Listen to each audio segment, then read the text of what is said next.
Hey guys, welcome back to another episode of Motorcycle Rewind, and today we're back with the 1971 Honda CL175 that we paid $300 for. And we got the new coil for it. And it's running.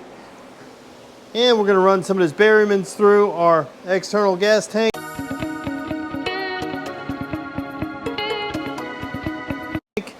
So I'm going to use this Berryman's. You could use Seafoam, whatever. I just buy whatever one's cheaper. I don't know if you're a believer in this stuff. I'm not sure if it works or not either. But I'm not sure it doesn't work. So let's go ahead and pour this into, and we're just running straight. I put the whole can in there, so let's just start her up. It should smoke like a chimney, but okay, turn the key on. I didn't show installing the coil. It's taking one out, putting the other one in.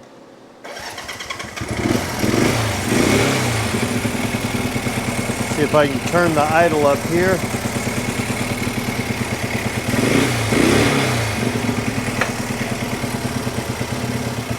And we'll try to run this whole jug down.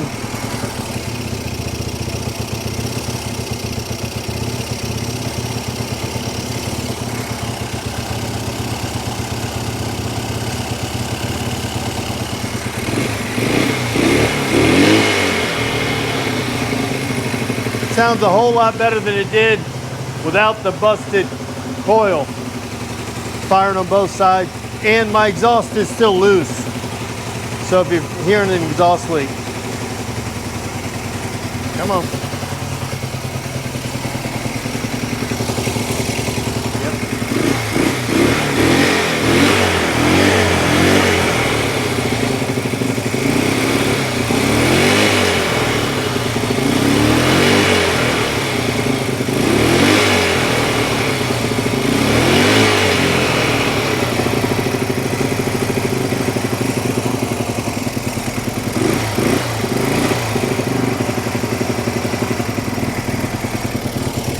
Adjust this.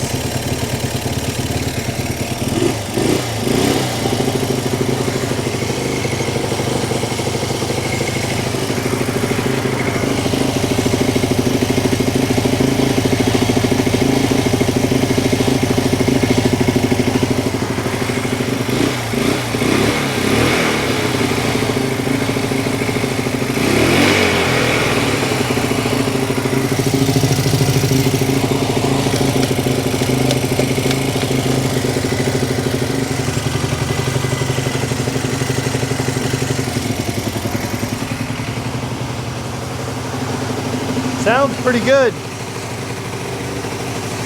I still need to tune it a bit, but it sounds pretty good. Better than it did in the last video.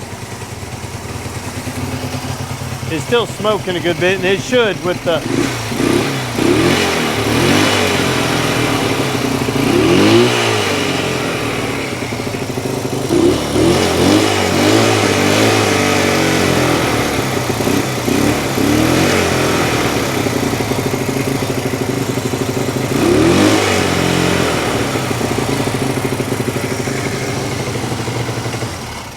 I'm gonna let it sit, and then we'll do it again. I had to step outside, get some fresh air, but it does sound considerably better. God, there's some fog in there. It does sound considerably better than what it did when we were only firing on one cylinder.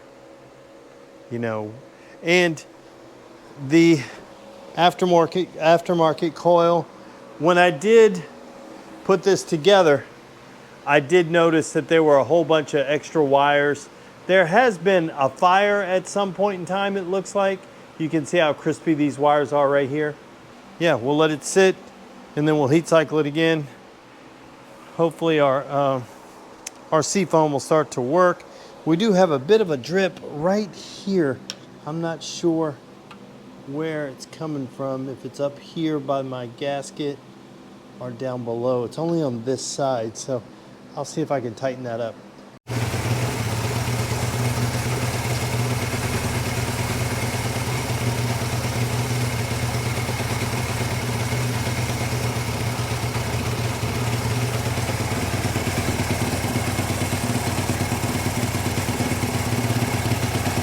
I gotta check the carburetors.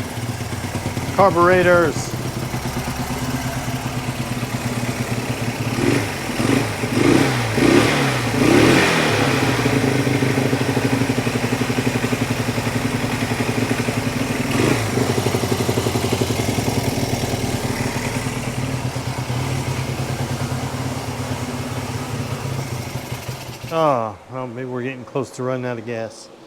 Yep, maybe we are. Okay, so it's running better. We didn't do anything to it. Basically, just put the coil on and put some seafoam in the gas and just kind of ran it. I think I'm gonna have to pull the carburetors off again, just to make sure my pilot jets are good and clear, and go through it, make sure my settings, make sure everything's just clear. It's running better because now it's firing on both cylinders, just not quite Honda. So we'll go through those carburetors again. And I think we already checked, I apologize for the fan back there, but it's either the fan or the cloud of smoke, so we're gonna go with the fan. I've already checked the timing. We may want to check the timing again, and we may check the valves too. We didn't do that before, so we may go through and do a whole tune-up. We'll probably drop the oil too before our first ride, but this was good. It's running better. We solved our no spark issue on the right side. Or let me clarify that. We had too much spark in all the wrong places. We had spark all down the wire as opposed to at the end of the wire, which is where we have it now. So now we'll have to go through. I'll recheck the timing, make sure our points are good and clear, and then maybe we'll check the valves. We didn't even check the valves. Make it run a little bit better. We are smoking. I will pull the spark plug off just to make sure we're spark plugs out to see if we're burning any oil, or is it just residual? And it could still be our Berrymans that are in here, which is going to cause it to smoke a good bit. So could still be that. And I do have to figure out why I have a leak right here. I did pop the bowl off and adjust the float a bit, and it didn't stop it. So I think it feels like it's coming up from up higher. So we'll have to adjust it. It could be the little gasket right back here is bad, so we'll check that. We'll pop that off. We'll check them all. It won't hurt us to do that. It could be right here, because this thing was a little chewed up anyway, so it could be right in there. Okay, let's go ahead and pull these spark plugs off and just check them. I don't know how tight this one was, but let's just check and see what it looks like. See if we have an oily one. Yep, I think we do. I think we do. We got an oily one right here. So this may be our culprit. We just could be, maybe the oiling ring is bad. Or maybe the rings just have to come around, you know. And we never checked compression. I don't think we did. So why don't we do that right now? The key is off. I'm just gonna stick my finger over the hole and see how bad it is. Yeah, that feels good. It could just, no, it can't still have oil in it from when I did it, but no, that feels good. And there's no oil coming out on my finger. Yeah, I'm not getting any oil on my fingers, so who knows? Maybe it wasn't super wet. I mean, it's pretty bad. Let's see if we put a clean spark plug in here.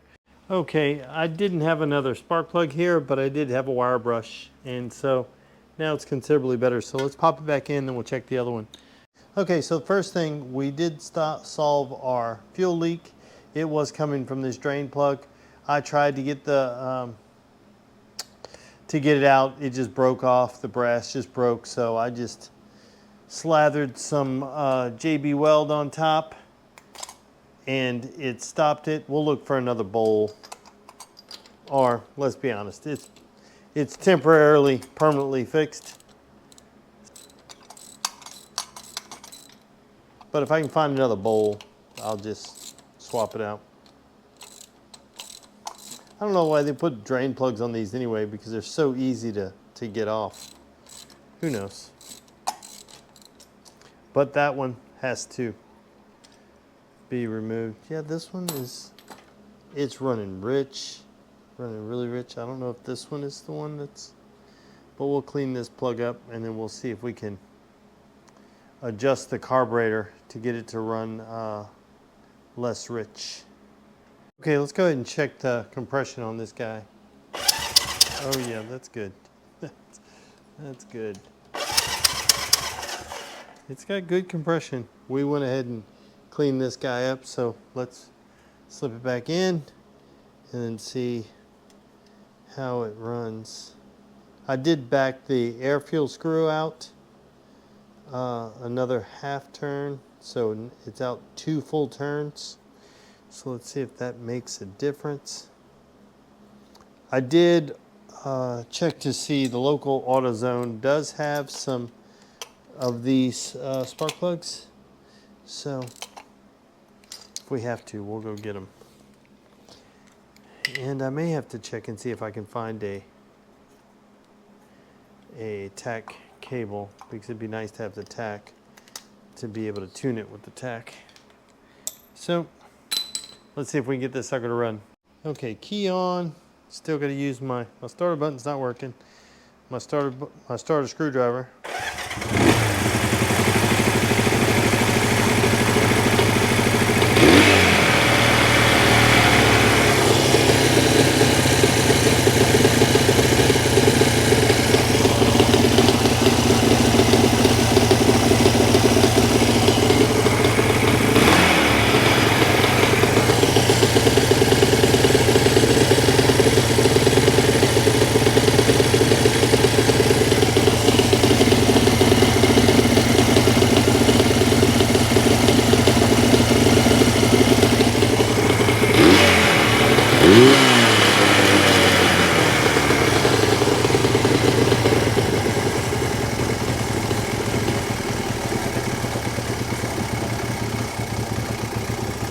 Okay, let's go ahead and start it up. Let's see if this transmission works. Oh,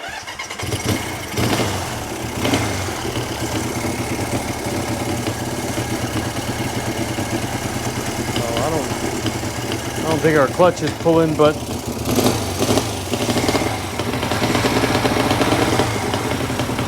our transmission works. Our clutch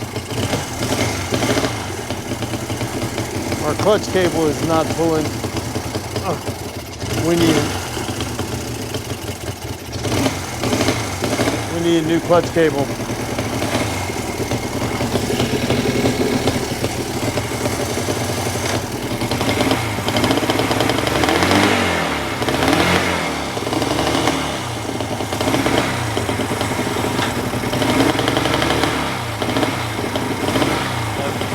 Back brake must be dragging, because in gear it goes, but then as soon as I put it in neutral, it stops.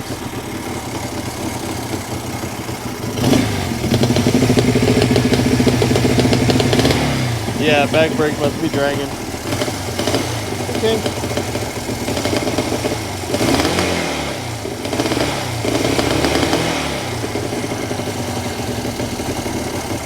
I did put some gas in the fuel tank.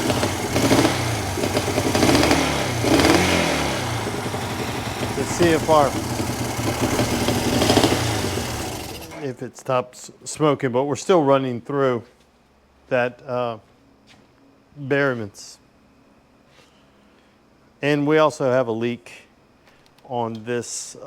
We have a leak right here. We got an oil leak right here from this guy right there.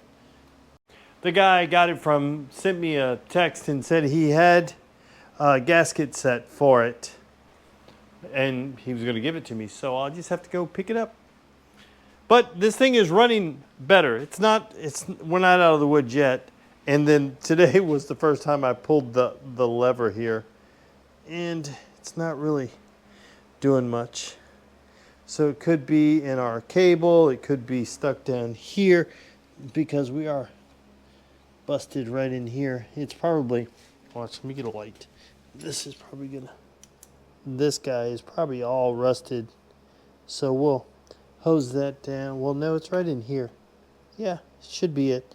That guy's probably all rusted. So we'll pull off this, whatever's left of this cover. See if we can lube that up a bit. Maybe shoot some grease in there. See if we can get it to move around a bit. Because that's just probably rusty from it sitting in there, which I bet it is. So, but it does move. That's a plus. And it's dark outside. I'm going to have to stop before my neighbors call the police on me. No, they won't call the police on me. It's not that late. It's probably 7 o'clock, but it's dark out here.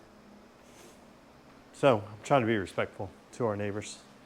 So I'm going to go pick up spark plugs tomorrow. I'll have to get some lubricant to spray on the clutch side and maybe down the cable to see if I can get that to loosen up a bit. And that's about it for tonight, because tomorrow our youngest son Eric and his wife Maddie are going into the hospital to have their first child, which will be our third grandchild, which we're super excited about. And you may have saw his, they think it's a boy, his mini trail at Barber. I got him a mini trail. It's not together yet. He hadn't been born yet. So I figure I have a little bit of time, but I got it at Barber. So we'll have to put it together so that we can continue our mini bike gang that we have, because now we have 3 mini bikes. We'll have 2 mini trails and a KV75. Not a KV75, it's a Kawasaki MT1B, which was the predecessor of the KV75. And pretty stoked about it. So, you know, fingers crossed. Next time, well, yeah, when you watch this video, by the time you watch this video at noon, maybe he'll be born. So, fingers crossed. But other than that, we are moving right along on this, our $300 CL175. We got the coil so it fires up and all that. I do need to sort out this, my switch. It works every now and then. Right now is the time it's not working. And we got to figure out the switch. I do need to put a battery in it because this one's not going to work forever. Mechanically, I think, and I still have to put the tire on, which hopefully, you know, in the next day or so. Oh yeah, videos may be a little out of sort this week, just because we're gonna have to pitch in to help out. So bear with me. So the next time you see this guy, hopefully we're riding it down the road. Even if I have to ride it down the road with this battery or maybe this little alarm battery, we'll ride it down the road and see what it does. If I just put a tire on the back, I should be able to do that. So hopefully we'll be able to get that done. And we're one step closer. You know, the great thing about these old motorcycles, I always say, is you fix the first thing so you get to figure out what the next thing is that you get to fix. That's why I'm a huge opponent of loading the parts can in too early, because you don't know what you're going to have to fix down the line. So you might as well fix the first thing before you spend any more money. At least that's the way I look at it. But this guy, we're in good shape. We're about $370 into it. And we've got a great seat, great tank. And yeah, I can't wait to ride it down the road. I think we may have a line on some side covers, which will be awesome. And guys, we have sponsors all the time that support the channel. And It helps me out tremendously when they do. And a new one that we have coming up very soon is awesome. Awesome. And it's an electric scooter. And if it's named Awesome, it's got to be pretty good. And we are going to be unboxing this one, and my older son Trevor and I are going to be taking his scooter, this scooter, and we're going to do a scooter trip around the French Quarter in New Orleans. So it'll be fun. If you've never been to New Orleans, you get a little sneak peek into what kind of New Orleans is. So you'll see that very soon. So guys, I want to thank you for watching yet another episode of Motorcycle Rewind. And do me a favor, like, tag, share, and follow us on Instagram at Motorcycle Rewind. And go ahead and hit that subscribe button. Thanks again, guys, and have a great day.